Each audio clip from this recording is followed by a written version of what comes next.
Islampur new town এলাকায় আজ এক কমিউনিটি হলের শিলান্যাস করেন রাজ্যের পরিবেশ মন্ত্রী গোলাম রাব্বানী, যেখানে উপস্থিত ছিলেন ইসলামপুর পৌরসভা চেয়ারম্যান কানাইয়া লাল আগরওয়াল, রাজ্যের পরিবেশ মন্ত্রী গোলাম রাব্বানী সহ আব্দুল শাহিদ, মহকুমা তথ্য ও সংস্কৃতি দপ্তরের আধিকারিক শুভদীপ দাস সহ বিভিন্ন আধিকারিকেরাও। রাজ্যের মন্ত্রী গোলাম রাব্বানী বলেন, আজ মুখ্যমন্ত্রী মমতা বন্দ্যোপাধ্যায়ের নির্দেশে এই কমিউনিটি হলের কাজ শুরু হয়েছে। আনুমানিক প্রায় ৮৩ লক্ষ টাকা ব্যয়ে এই কমিউনিটি হল তৈরি হবে বলে তিনি জানিয়েছেন। আজ মন্ত্রী গোলাম রাব্বানী শেখ শাহজাহান গ্রেপ্তারি প্রসঙ্গে বলেন, গ্রেপ্তার করতেই হতো, আটকে ছিল আদালতের জন্য। এছাড়াও তিনি বলেন, আজ গ্রেপ্তার হয়েছে, না করলেও বলতো। একটা কমিউনিটি হল এখানে এর আগেও আমরা মন্ত্রী সাহেবকে নিয়ে এখানে জায়গা পরিদর্শন করেছিলাম। তখন এই জায়গাটাই আমরা সিলেক্ট করেছিলাম, এসডি সাহেবও ছিলেন তখন, সবাই মিলে যে এই জায়গাটা কমিউনিটি হল হওয়ার জন্য উপযুক্ত জায়গা, সেই হিসাবে আজকে এখানে উদ্বোধন হয়েছে। ৮৬ লক্ষ টাকার মতো একটা কমিউনিটি হল এখানে কাজ হবে।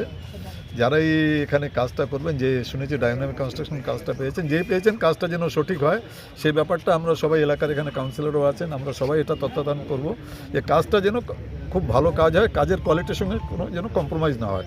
উদ্বোধন করলেন, কি বলবেন মন্ত্রী সাহেব? এটা শুধু ওকিলপাড়ার না, পুরো ইসলামপুরের ডিমান্ড ছিল, একটা দরকার ছিল একটা কমিউনিটি হলের। আর কমিউনিটি হলটার কেন দরকার ছিল, এখানে একটাই ডরমেটরি, যেটাতে আমাদের এখানকার লোকগুলো বিয়ের অনুষ্ঠান করে। আর একটা বিয়ে হলে দ্বিতীয় বিয়ে আর হতে পারে না, চলে যেতে হয় হোটেলে, আর হোটেলের সবাই এফোর্ড করতে পারে না।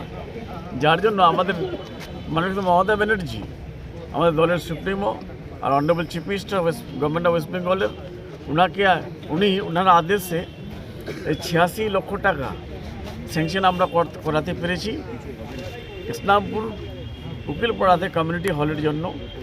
আজকে ওটার জন্য আমরা এসেছিলাম এই জমিটা দেখতে, আর কী করে ভালো হয় এটার জন্য আমাদের এখানকার চেয়ারম্যান কানাইয়া আগরওয়াল সাহেব, ওয়ার্ড কাউন্সিলর আপনার ফিরোজ, আমাদের সাব্বির সাহেব, তারপরে ফয়াজ সাহেব, সবাই আমরা এখানে আছি এটা উদ্বোধন করে। এবার আজকে গোয়ালপুরে অনেকগুলো উদ্বোধন আছে, স্মোকলেস চুলা, তারপরে এলইডি ইয়ার মনিটরিং কোয়ালিটির একটা যন্ত্র, তারপরে এবার যেটা কানাইয়া ওখানে দিয়েছেন বাস টার্মিনাসে আমাদের স্কিমগুলো এলইডি, ওটা, তারপরে আবার বায়োডাইভার্সিটি পার্ক, এটা গোয়ালপুরে ইনঅগ্রেশন হবে। Bureau report, 99 news Bangla.